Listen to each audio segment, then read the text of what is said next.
For all episodes and more information, please visit us at marriedmillions.com.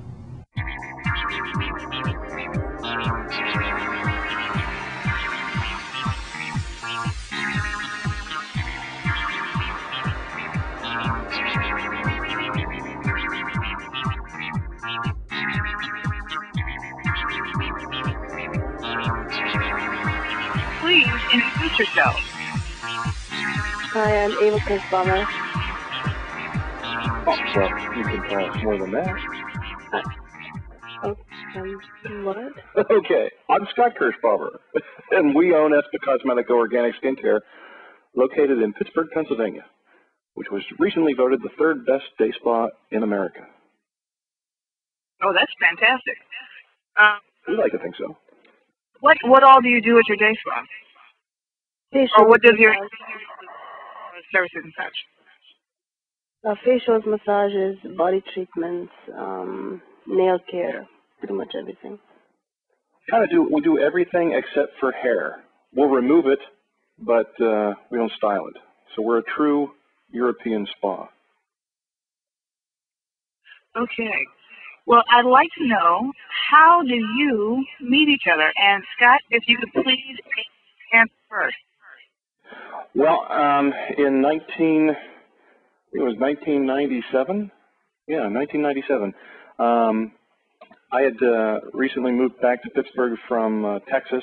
I went to school down in Texas and had recently moved back and was in the movie business as a co-producer and assistant director. And one of the films that I was producing at the time, our female lead, I was complaining to her that nobody would go out with me. Very sad discussion. And this young lady who was in the movie said, "Well, this Hungarian just showed up in the spa that I work next to." And I was like, "This is great. She doesn't know it. This is a person who doesn't know anything about me, who doesn't really know my language. Nobody can say anything bad about me. This is the exact person I need to meet and take out." So we went and the female actress made the introductions. Now at the time, Eva, my wife, who was the Hungarian that had just come into Pittsburgh at the time, she was living in the basement of the woman who owned that particular spa with a bunch of other Hungarian women. They all just lived in the basement of this lady. And so my first date with Eva, I had to take all the Hungarian girls living in the lady's basement out for the first date, which was interesting. Not a bad thing by any means, but it was definitely interesting. So going out on the first date, have to take out all four of them. So we went out, and this was right around the time when NATO was accepting Hungary and several other Eastern European countries into NATO.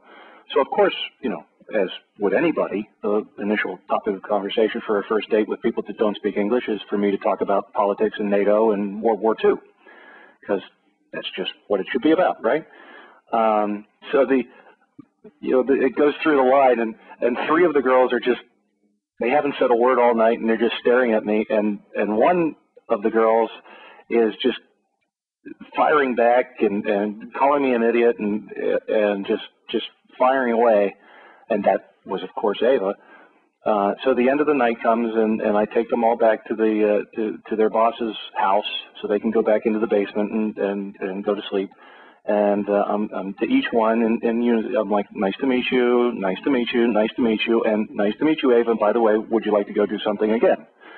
So I don't know if the other three girls were upset, jealous, or thanking their lucky stars that I didn't want to go out with them again. And Eva and I started going out again, and then within about 2 or 3 months, she had moved out of the basement with her boss and moved in with me. I lived with my parents at the time, so she moved in with me and my parents. That was another interesting experience. And then for about the next 2.5 years, we just had a wonderful time, and every day for about 1.5 years, about 5 times a day, Eva asked me to get married. I held out for 1.5 years, and then I finally came to my senses, and we got married in the end of 1999, over 10 years ago. Whew. Wow, that's really interesting to say the least. Right. Ava, can you tell me how you would tell the story? How did you guys meet?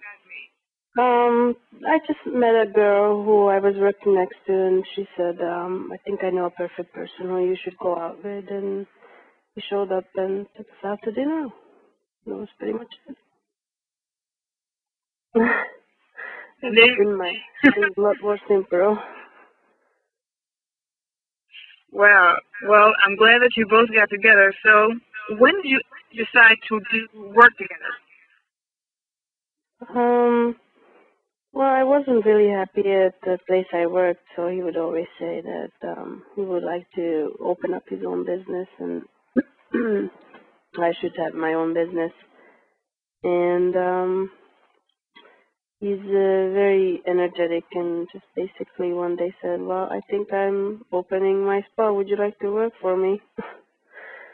So, I don't know if he really decided. It was just kind of like he wanted to open a business, and I was, married to him at the time, and in our culture, and pretty much follow your husband. So, I thought, why not?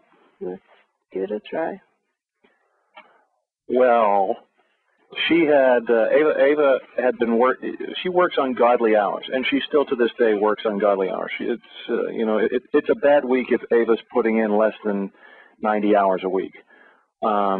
She is absolutely, if you have the image of somebody who just works and works and works and continues to work and does nothing but work, then you have a picture of Ava in your head. So this was going on for this older lady whose basement she lived in, and I've always, fortunately, been able to work for myself. And I told Ava, I said, if you're going to kill yourself for yourself. Have your own business. And she kind of got that.